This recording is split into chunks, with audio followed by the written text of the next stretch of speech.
जैसा भी बताया गया है कि 1 फरवरी 2025 को लोकसभा में देश की वित्त मंत्री आदरणीय निर्मला सीतारमण जी ने जो बजट पेश किया, यूनियन बजट जिसको हम कहते हैं 2025-26,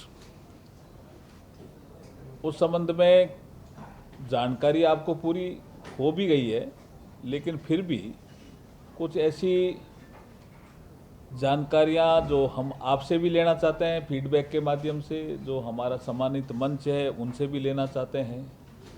तो कुछ प्रोग्राम हाथ में लिए हैं कि जो स्टेट कैपिटल हैं या जो बड़े शहर हैं इस देश के, वहाँ पर बजट के बारे में कुछ बारीकियां हैं, उनके बारे में बात की जाए। तो मैं आपको बजट के बारे में तो क्या बताऊं, आपने सब देख ही लिया होगा।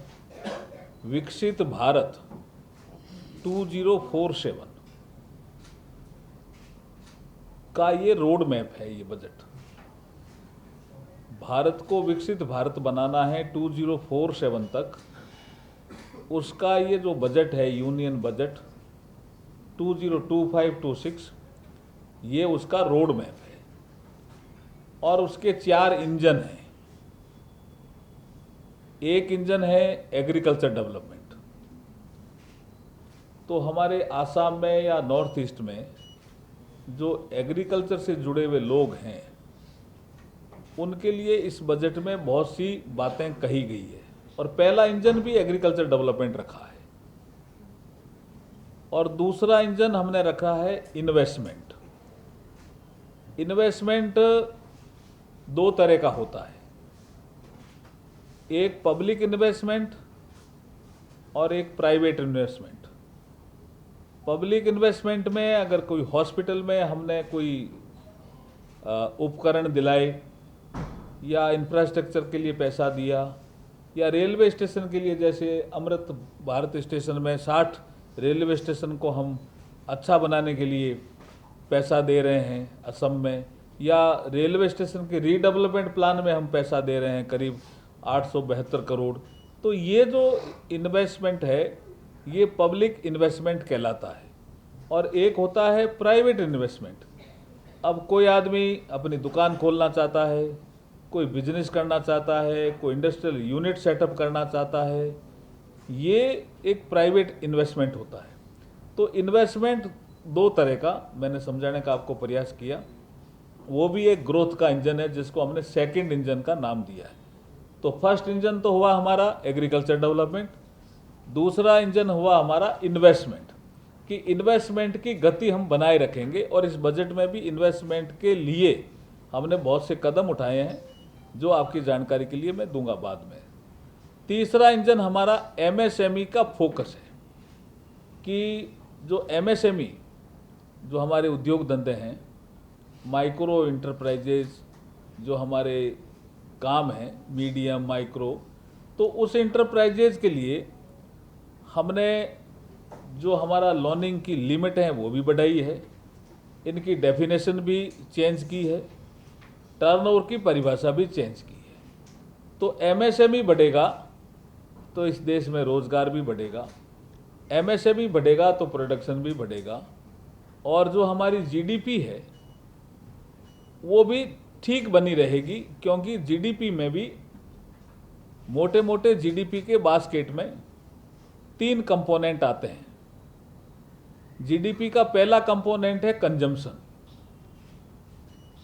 जो भी हम कंज्यूम करते हैं वो कंजम्पशन की श्रेणी में आता है। जैसे मैंने चश्मा पहन रखा है, ये कंजम्पशन है। पेन यूज़ करता हूँ, उसके अंदर इंक यूज, कुछ भी आप यूज़ करें, शूज़ यूज़ करें, ये कंजम्पशन है। कंजम्पशन अर्थशास्त्र की परिभाषा में ये होना चाहिए देश में 62% से 68%। 62 से नीचे जाएगा कंजम्पशन तो जीडीपी का लेवल भी ठीक नहीं रहेगा। 68 से भी ऊपर जाएगा कंजम्पशन तो भी जीडीपी का लेवल ठीक नहीं रहेगा। जीडीपी की हेल्थ ठीक रखने के लिए कंजम्पशन 62% से 68% के बीच में होना चाहिए। दूसरा, जीडीपी का जो बास्केट में जो कंपोनेंट है वो इन्वेस्टमेंट का, जिसका मैंने आपको जिक्र किया, वो होना चाहिए 25% से 28 के बीच में। और तीसरा एक जीडीपी का कंपोनेंट है वो एक्सपोर्ट है। वो इंपोर्ट को माइनस करके जो फिगर आता है वो एक्सपोर्ट का फिगर है। इसलिए जो मैं इंजन बता रहा हूँ बजट के, पहला इंजन है एग्रीकल्चर डेवलपमेंट, दूसरा इंजन है इन्वेस्टमेंट, तीसरा इंजन है एमएसएमई को बढ़ावा देना, और चौथा इंजन है एक्सपोर्ट को बढ़ावा देना और इंडस्ट्रियल डेवलपमेंट करना। ये हमारे 4 इंजन पर हमारा ये बजट टिका हुआ है। अब विकसित भारत हमारी कल्पना है, हमारा सपना है, हम उसको साकार करेंगे। तो ये जो यूनियन बजट है ये उसका रोड मैप है। भारत को विकसित भारत बनना चाहिए, राज्य विकसित बनेंगे तो ही भारत विकसित भारत बनेगा।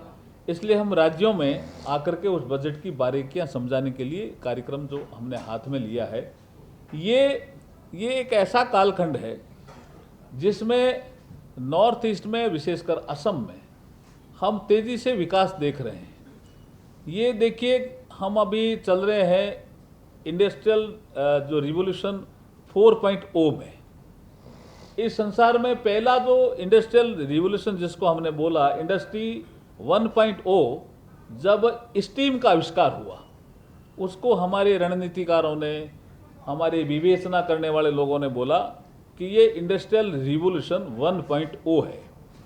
जब हमारे यहाँ बिजली का आविष्कार हुआ, पावर का, संसार की बात कर रहा हूँ, वर्ल्ड की, तो हमारे रणनीतिकारों ने बोला कि ये इंडस्ट्रियल रिवॉल्यूशन 2.0 है।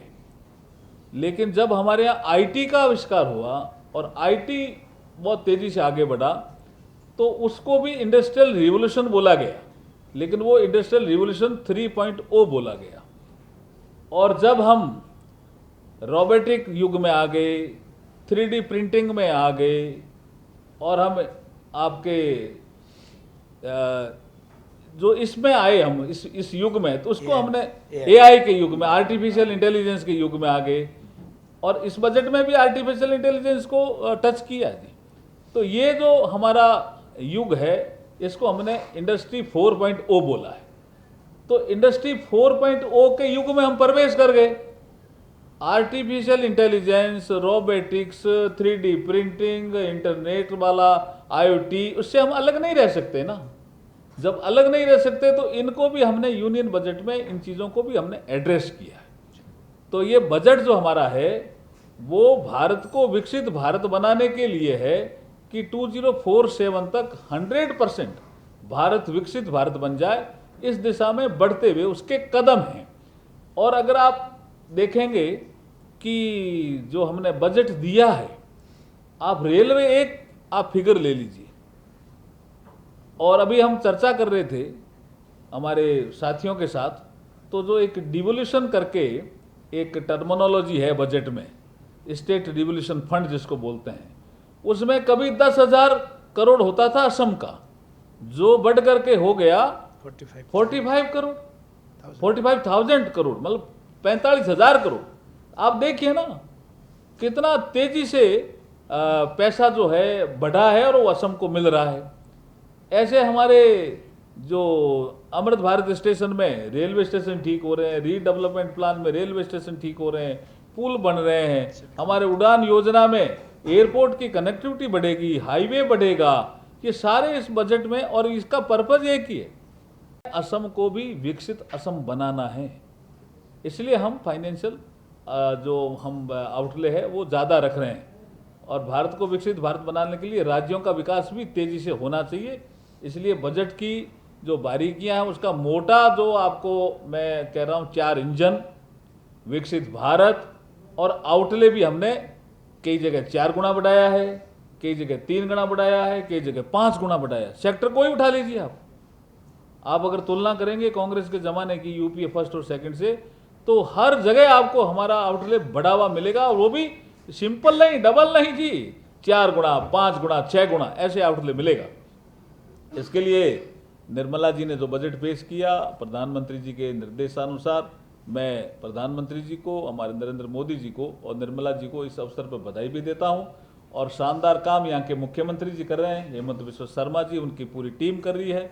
हमारे प्रदेश के अध्यक्ष भी दिलीप जी भी शानदार काम में लगे हुए हैं, इनको भी मैं बधाई देता हूँ। मेरी वाणी को विराम देता हूँ। आपके जो प्रश्न होंगे उनमें जो मेरी क्षमता होगी तो जवाब देने की। नामरूप फर्टिलाइजर जो, हाँ, यूरिया, देखिए बता रहे थे दिलीप दा, क्योंकि ये पार्लियामेंट में थे उस समय जब बजट पेश हो रहा था, तो यूरिया के 3 कारखानों को रिवाइज पैकेज के साथ ठीक किया गया। और नामरूप में भी जब नाम आया भाई हम एक और यूरिया हम बहुत इंपोर्ट करते हैं तो हमें इंपोर्ट का बिल कम करना है, तो हम नामरूप असम में यूरिया का कारखाना लगाएंगे। तो ये जब विषय आया तो मेरे ख्याल में पार्लियामेंट में बहुत तालियां बजी थी, बहुत स्वागत हुआ था पार्लियामेंट में।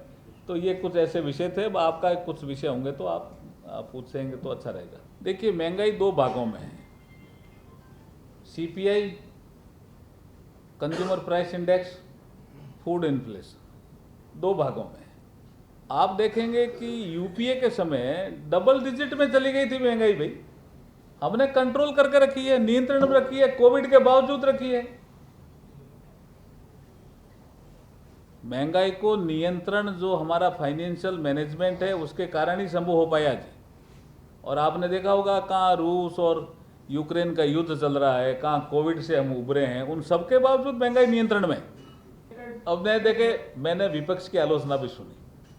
आप यहाँ असम में बैठे हैं, देखिए जैसे मखाना बोर्ड बिहार में स्थापित होगा, तो मखाना होता कहाँ है?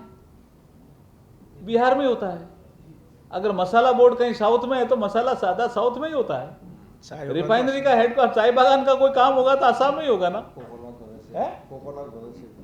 तो ये विपक्ष का आरोप में कोई दम है नहीं जी। उन्होंने उसका निर्मला जी ने बहुत अच्छा शानदार जवाब भी दिया। इसलिए वो मेरे ख्याल में आलोचना करने के लिए आलोचना कर रहे हैं, बाकी कोई मुद्दा नहीं है जी। आप जब मिडिल क्लास का 7 लाख से सीधा 12 लाख आप इनकम टैक्स में छूट की, वो बोल ही नहीं पाए कुछ। देखिए, एग्रीकल्चर में बीज से लेकर के बाजार तक, बीज शुरू करना, सॉइल टेस्टिंग से लेकर के, बीज से लेकर के बाजार तक, मार्केटिंग तक, जितना भी प्रोसेस है, हर प्रोसेस में पैसा बढ़ाया हमने, आउटले बढ़ाया। इसलिए पहला इंजन रखा हमने कि एग्रीकल्चर डेवलपमेंट हमारा पहला इंजन होगा। MSP भी उसमें सम्मिलित है।